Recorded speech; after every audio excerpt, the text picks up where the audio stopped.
I was looking over my phone.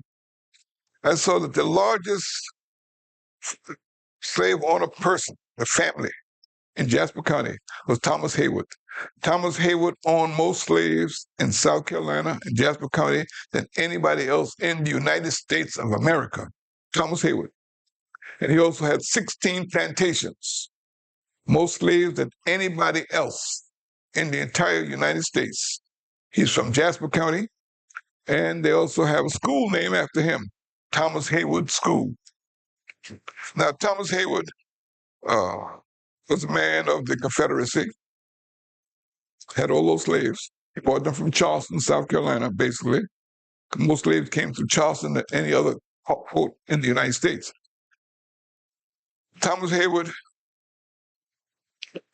being the largest slave owner, he got filthy rich, very, very rich, owned that many people, and they worked for him for free. That's why his family is so rich. You get people to work for you for free and get over 2,000 of them to work, you are rich. So Thomas Haywood Jr. now comes along, and he signs the Article of Confederacy, going along with the Confederate government. Then Thomas and his family got upset with him when he signed the Declaration of Independence. Now they're upset. You're saying something when you sign the Article of the Confederacy. Now you sign the Declaration of Independence. You say it's all right to hold black folks. And on the other hand, you said it's all right to let them go free. All men are created equal. They didn't understand that. They didn't like it. And they finally made up, after being angry with each other for years, they finally made up. And when Thomas Haywood Jr. died, he was one of the signers of the Declaration of Independence. He was finally given credit as one of the signers, and his body is entombed in the old house section of Ridgeland, South Carolina.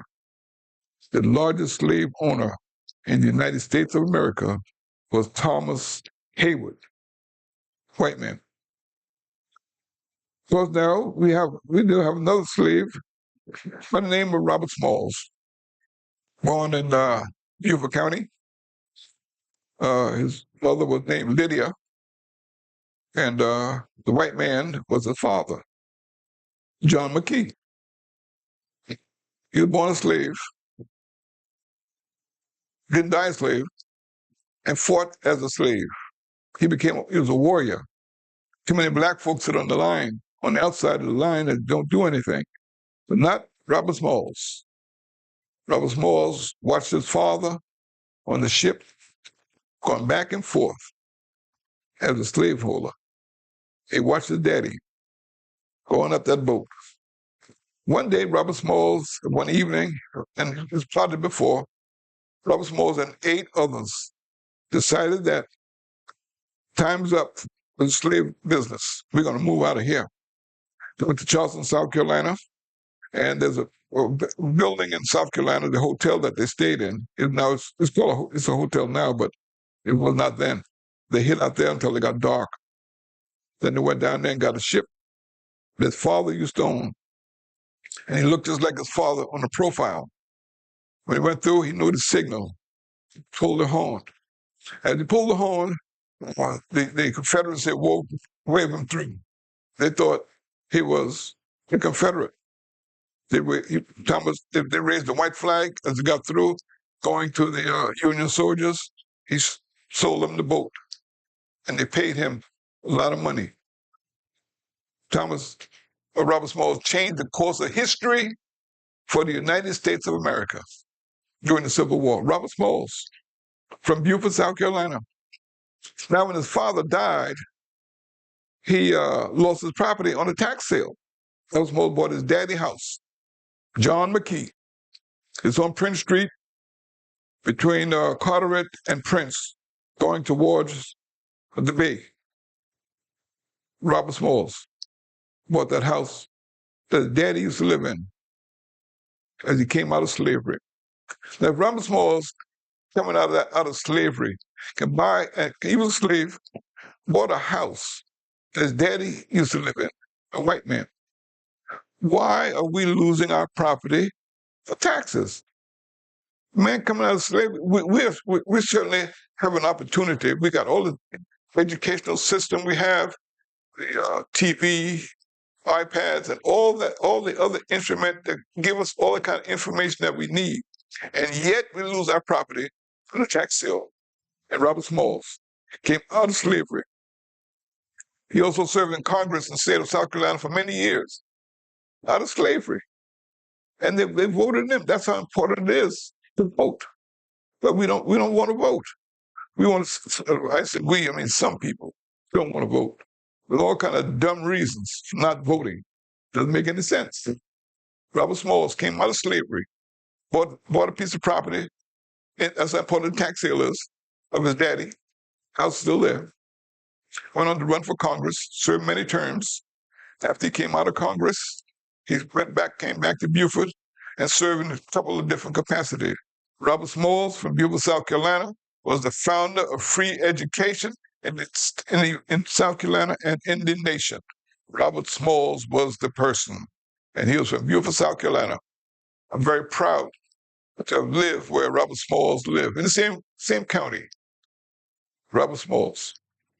Yet we lose our property year after year after year, and we blame everybody but us. And Robert Smalls came out of slavery and bought his property from his father, the white man.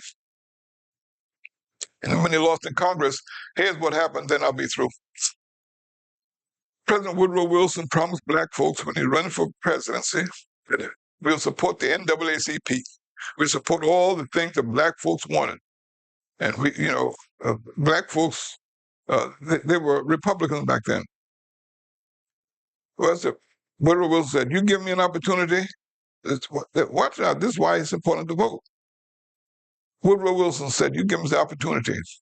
And they gave Woodrow Wilson, they voted overwhelmingly for, way back there in 1915, they voted for President Woodrow Wilson. He became president of the United States. He backtracked on those black folks.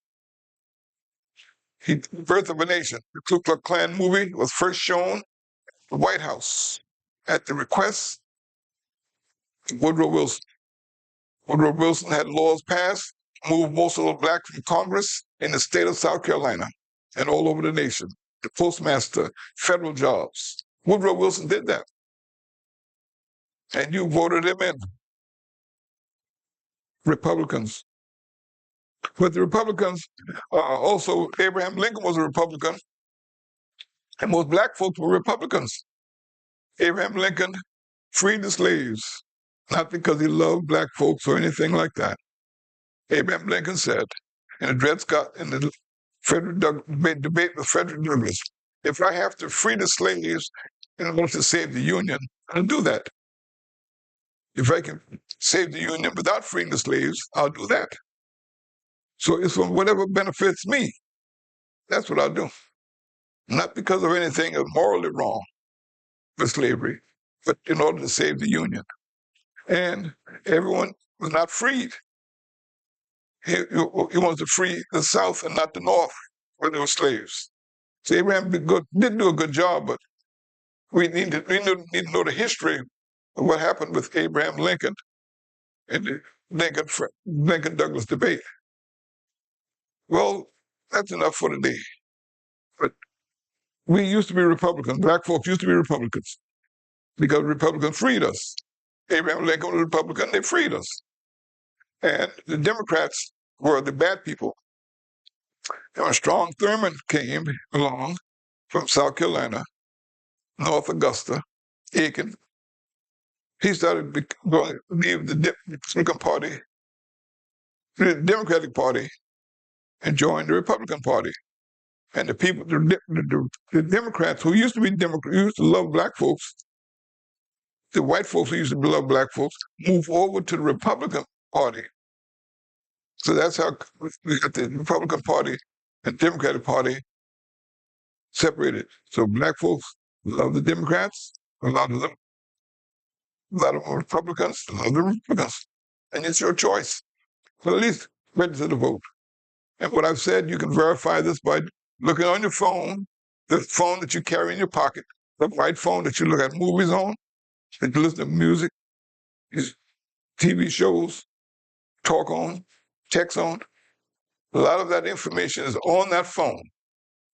It doesn't cost you anything. Read it for yourself and look at it for yourself. This is William Galloway. Just wanted to have a couple of rants and raves about things that I was concerned about in Jasper County and Beaufort County and Hampton County. God bless you. I look forward to seeing you again soon. Have a great day.